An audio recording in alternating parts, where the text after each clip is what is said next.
Hello, I'm Bruce Sawalski, author of Canadian Wilderness Survival and Chief Instructor of the Boreal Wilderness Institute, a small outdoor education company located in Edmonton, Alberta that specializes in teaching wilderness survival, navigation, wildlife, and bear awareness to those who travel and work in the Canadian wilderness. Today I'm going to talk to you about practical vehicle survival when stranded in the Canadian wilderness. First, we need to understand that vehicle survival, or being stranded in a vehicle in the Canadian wilderness, is a fairly common survival situation, but often overlooked and under-prepared for. It is also underreported, as I know a number of individuals who were stranded and rescued by passers-by, and the incidents were never reported either to the authorities or to the media. Our vehicle is often treated as a fortress. This can be both bad and good. The bad aspect is that you drive your vehicle into poor weather, through bad conditions, and deep into the wilderness, where we should stop or return sooner. But because it's always nice inside our vehicle when the heater is running, and we forget about or gloss over the real conditions that are outside our vehicle. The good aspect is the vehicle is excellent protection from wind, rain, and snow, and is a little bit poorer against the cold, but this means we simply need to supplement that cold protection with clothing and a good quality sleeping bag. And always remember that we can get stranded in the Canadian wilderness. When we drive out in these conditions, we know that there's always a chance that we could get stopped. The situation: you're stranded, so you're stuck, broken down, trapped by an avalanche or a washout, simply ran out of gas on some nameless logging road or lease road.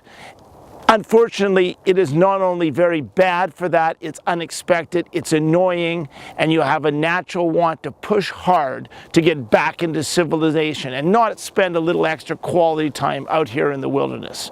So stop, think, orientate, and plan.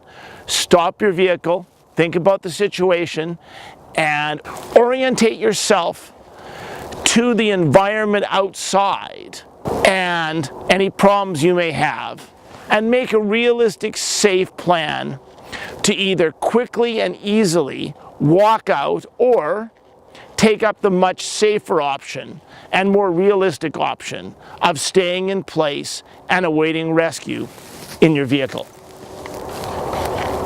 So you want to survive comfortably in a vehicle. So stay in your vehicle. Your vehicle, the cab, makes an absolutely great shelter. If the vehicle is still running and is working, then you want to turn it off and run it for 5 minutes every hour. Ensure, of course, the exhaust is clear if there's heavy snow around, and put on all your warm clothing, including toque and mitts. Get into your sleeping bag and/or wrap yourself in any blankets that you may have taken with you. If you're burning a candle inside the vehicle, it's very important that you have at least a non-flammable base and for those candles, and roll down the window slightly, only less than a centimeter, just a small amount, to ensure that you have proper exhaust. Tea lights with aluminum bases work the best. I always carry a bag of them with a lighter. So this is a life-saving thing. And remember, if you're burning candles, do not leave them unattended. Get as comfortable as you can and simply await rescue. The basic consideration of all forms of vehicle survival is that you're not carrying the gear. So let's just face it, it doesn't matter what you carry, this 25 or 30 kilograms of survival gear will keep you alive in any conditions, and you're not carrying it. So for us, what do we need to carry? We need to carry the 12 critical items. So let's talk about that. What are the 12 critical items? One of the things that you should consider in vehicle survival is, even though we're in a vehicle, we should still always carry the 12 critical items. That means number one, first and foremost, is clothing for the worst conditions you expect. In a vehicle, we may not have that clothing on while we're driving, but we have to have it with us. So what are you going to supplement your normal clothing with? First and foremost, a good set of warm gloves and a toque. Along with that, I may want a fleece jacket or even some kind of larger jacket as well. Along with that, I may throw in an extra pair of pants, a warm set of overpants, a set of boots. Along with that, I'm going to carry the means to light fire. Now, one of the things we should think about is, in a vehicle, that could mean something like this, a small fire lighting kit. It could just mean a spare lighter and some matches. But one of the things I'll often carry with me is a lighter, along with a box of safety matches, and in this case I have 16 tea lights. Now they're tea lights with a foil base, and they're a very nice candle. They work well. I seal them in this plastic bag with a bag sealer, so I have no problem with it, and I take that along, so this way I can light a candle as more of a morale raiser than anything else inside the vehicle. But it's nice, it gives you a little bit of heat and a little bit of light. Along with that, I'm going to carry a survival knife. Now, in most situations in a vehicle, I may never need a real survival knife. But if this vehicle is destroyed or broken or damaged in a crash, or I just can't get and use it as a shelter, I may need to go to the wilderness to build a shelter. And a good Scandi knife like this is going to be really good. Now, this is a Moro knife. It's a Moro Pro C. It's got a flat top. It's a hand span in width, and it's razor sharp carbon steel. Along with that, I'm going to take a peelless whistle. Along with a peelless whistle, a personal first aid kit, which I have in here, my magnetic compass, a couple of sections of cord, and when you're thinking about cord, it's going to be some good, solid, strong, actual cord. I will always take along with that a decent high quality signal mirror, and I normally take a 2-liter pot and or a stainless steel water bottle that is a single side so that it can be used. Now, that effectively is your top 8 items. Along with that, I always have a complete 50-centimeter bow saw. The other thing that you should think about is we're in a bag, and as I said earlier, it doesn't matter if you're carrying 25 or 30 kilograms of survival gear. So 2 things that you should always have. One is a good sleeping bag. So I got a sleeping bag in here, but I've supplemented it with a couple of fleece blankets. Those fleece blankets can make a big difference. Along with those fleece blankets, I also have a foam pad here so that I actually have a sleeping pad. Now that is effectively your top 12. And if you're going to carry that along with an extra little bit of clothing and whatever other nice items, 2 of which I can think of right off the bat is taking along, number 1, a little bit of high energy food, and number 2, a good headlamp for 2-hand operation. So that is effectively what we should have in our vehicle. The other thing that I've taken along is I got a good heavy shovel. So if I have to dig myself out of the snow or deal with trying to get the vehicle dislodged from something where it's stuck, a good heavy shovel will actually do the trick.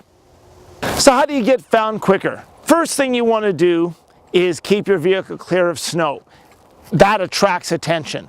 Mark your vehicle to ensure that it is found sooner. My recommendation is to carry brightly colored flags, marker panels, or ribbons for your vehicle, to mark your vehicle if it's stranded. Mark yourself to avoid an accident by wearing a safety vest at all times. And make sure that brightly colored safety vest is always on when you're walking around your vehicle. As well, ensure that you carry a headlamp. A headlamp like this allows 2-hand operation when we're walking around at night. And that's going to make a big difference to how well you're able to move around in a vehicle safely. Contacting help. The provincial police are responsible for search and rescue in the province you're in.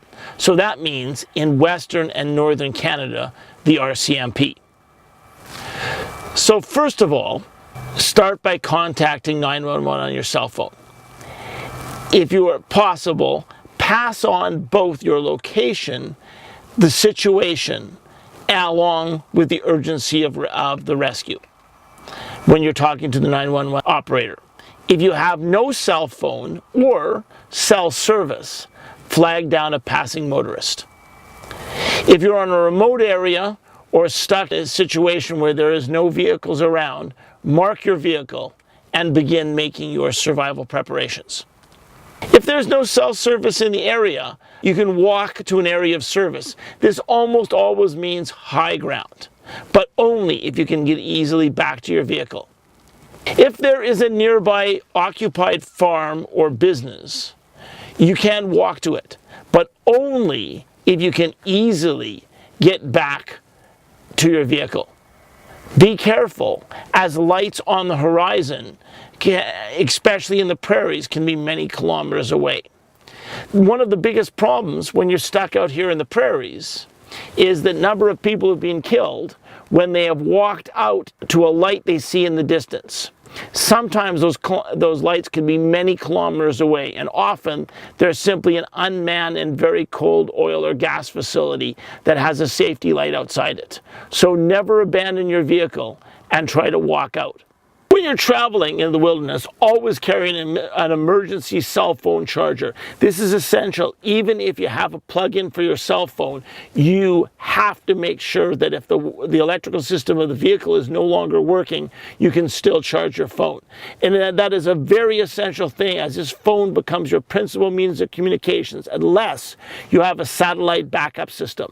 That's going to mean a spot beacon like this, or an InReach beacon, a SARSAT PLB, or a satellite phone.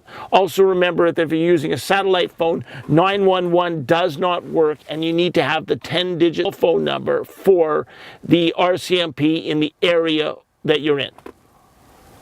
So what did we learn? First of all, we need to understand that we can get stranded in the Canadian wilderness in our vehicle. And we need to properly prepare in advance and carry the right gear in our vehicle at all times. That way it'll make our stay in our vehicle as comfortable as possible. Now, 3 things I want to give you as a final suggestion. 1, take a defensive driving course. Driver training is absolutely excellent way to avoid an accident. 2, learn to repair your vehicle. And 3, in a vehicle survival situation, understand that your survival priorities are unchanged. That is, number 1, first aid, 2, warmth, 3, shelter, and 4, water. Water is important, but warmth is equally important, and it'll be provided by wearing proper clothing and carrying in with us and supplementing the clothing in our vehicle, along with carrying a good quality sleeping bag and a mattress. Remember, once you're in the vehicle, get as comfortable as possible, mark your vehicle, and await rescue. Never abandon your vehicle and attempt to walk out. We simply can walk too much distance to be able to do anything else in a wilderness survival situation. Again, my name is Bruce Sawalski. I am the author of Canadian Wilderness Survival and Chief Instructor of the Boreal Wilderness Institute. And I would like to thank you for listening to this video. I hope you enjoyed it, I hope you learned a lot, and I hope that you're able to better travel safely in the beautiful world of the Canadian wilderness.